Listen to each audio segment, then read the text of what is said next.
Humphrey Bogart's wife divorced him right after this thing happened.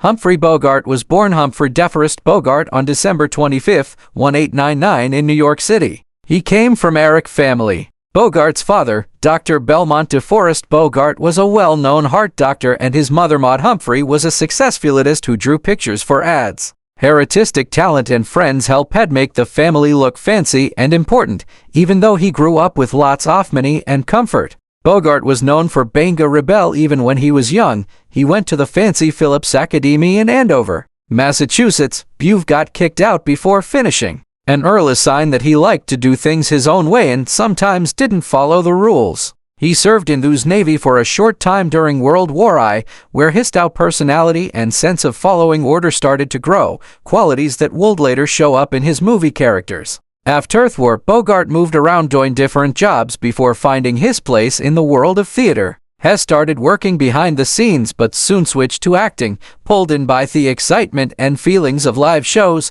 His early years in show business were far from fancy or easy. He spent much of the 1920s and early 1930s playing small roles, often as the nice clean-cut boy next door. However, his career took a big change with the Broadway play The Petrified Forest, 1935, in which he played the mean gangster Duke Monty. The role perfectly showed off Bogart's tough realness and deep personality, earning him lots of praise. When Warner Brothers made Death Play into a movie in 1936, Bogart played his role again and finally began to get noticed in Hollywood. Despite his big break, Bogart struggled 4 years to escape being put in the same kind of roles. Studio bosses often cast him as gangsters, killers, and mean tough guys, roles that made him famous but also held back his acting range. Yet, Bogart's performances went beyond stereotypes. He brought smarts, depth, and hidden feelings to every character he played, showing audiences that even the toughest men could have a deep emotional hurts. His biggest moment came in 1941 with The Maltese Falcon, directed by John Huston.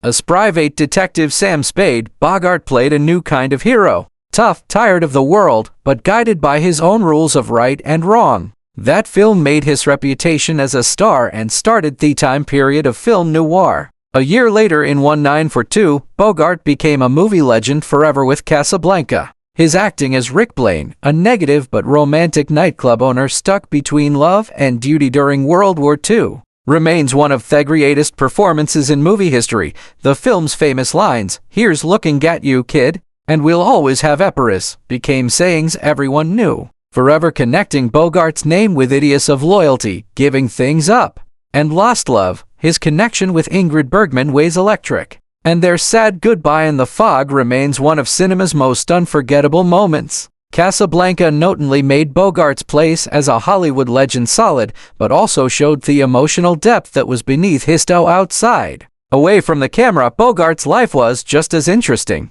He married actress Lauren Bacall in 1945, and their relationship became one of Hollywood's longest-lasting love stories. The two met in the set of To Have and Have Not 1944, where Bacall, just 19 years old, matched Bogart's jokes and charm line for line. Their connection was instant both on and off camera. Despite their 25-year age difference, their marriage was built in respect for each other and deep love.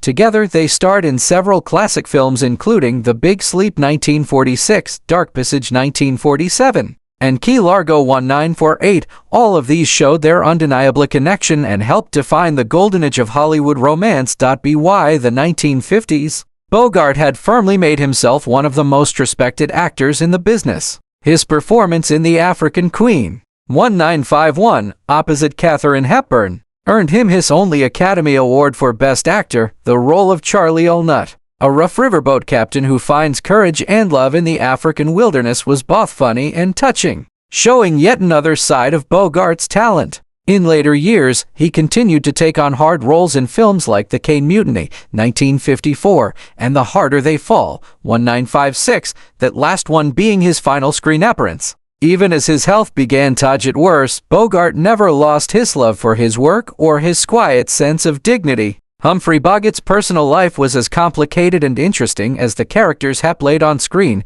especially when it came to his marriages. Over his whole life, he was married 4 times, each relationship showing a different side of the man behind Hollywood's most famous tough guy image. His romantic journey showed both the craziness and sweetness that defined him. A man caught between the demands of fame and the search for real friendship and love, Bogart's first marriage was to stage actress Helen Menken in 1926. At the time, he was still a struggling actor trying to make it in the tough world of Broadway. Helen Menken was already a respected and successful actress known for her dramatic skill and stage presence, while Bogart was still learning how to work in theater world. Their marriage was short, lasting barely a year, and it was marked by different goals and the stress of their separate careers. Menken's maturity and professionalism often clashed with Bogart's youthful restlessness and insecurity. The marriage ended in divorce in 1927. But left a mark on Bogart, teaching him early lessons about the challenges of balancing love with ambition.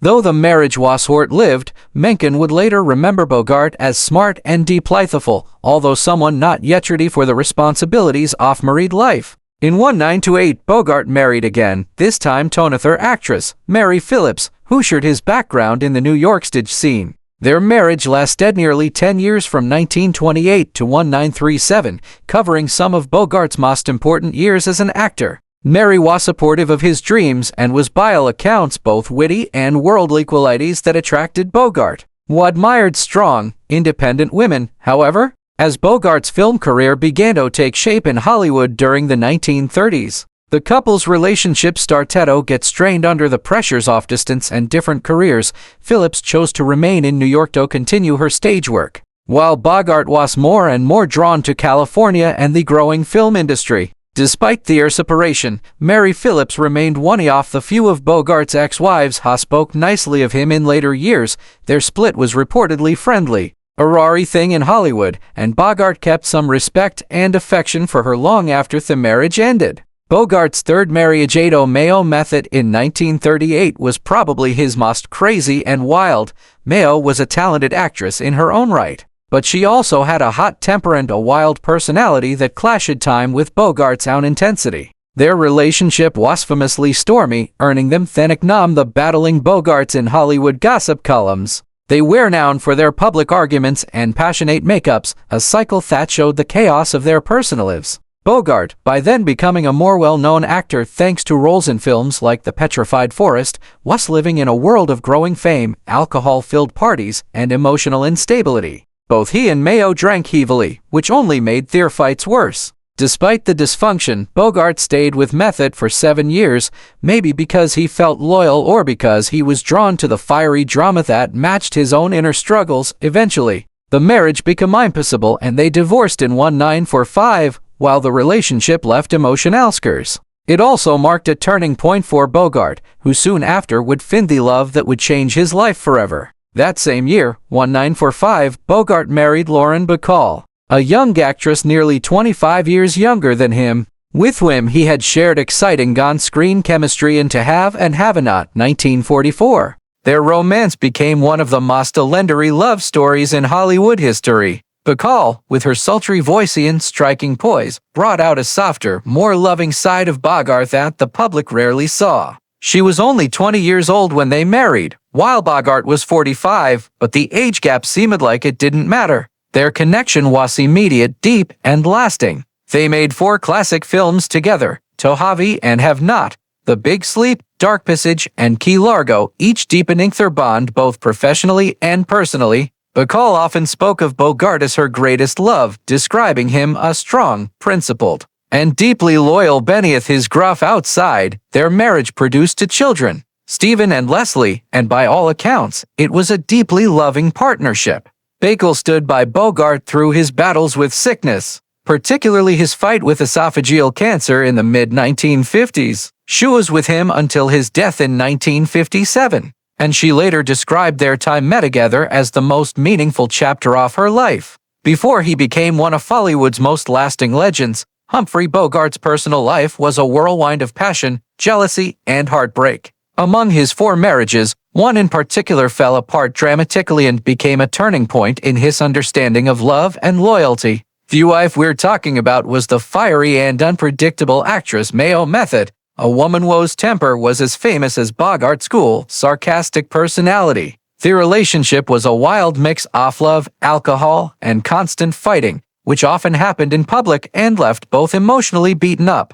The marriage was doomed to explode, and when any important incident occurred, it destroyed what little trust remained between them, leading Mayo to file for divorce almost right away afterward. Bogart and Method's relationship had always been wild and crazy. Both were heavy drinkers, and while Bogart preferred to deal with his troubles quietly, Mayo was known for her explosive fights. Friends of the couple remembered there can stand shouting matches and violent arguments that could turn physical. Yet beneath all the chaos, there was an undeniable passion. Mayo and I loved each other in our own strange way, Bogart once said, but it was like gasoline and fire. We burned hot and we burned out. The two had been together since 1938 when Bogart was on the Rizzy and she was already a respected actress in the stage. Their first attraction was electric, but as Bogart's fame grew, their power balance began to shift. The breaking point came in 1944 while Bogart was filming To Have and Have Not, the movie that would introduce him to a 19-year-old actress named Lauren Bacall. Bogart,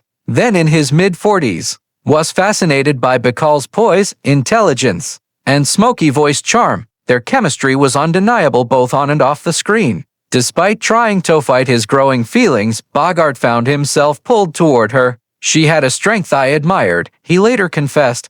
With Betty, his loving nickname for Bacall, I felt peace, something I hadn't known in years. Mayo, however, felt immediately that something was wrong. One evening after Bogart returned home late from the set, an argument broke out. Mayo accused him of being unfaithful, and for the first time, Bogart didn't deny it. Though he hadn't yet crossed the line physically, his heart was already turning toward Bacall. The fight spiraled out of control with Mayo smashing a bottle and shouting that he had embarrassed her. Neighbors later reported hearing screams, glass breaking, and Bogart's deep voice trying to calm her down. The next morning, Mayo packed her belongings and left, filing for divorce soon after. The divorce hit Bogart harder than he showed. Publicly, he remained calm and strong, but privately he admitted the guilt was eating away at him. I didn't mean to hurt her, had told a close friend, but I couldn't go on living in that war zone. We were killing each other bit by bit. The studio tried to keep the scandal quiet, fearing bad publicity for their rising star,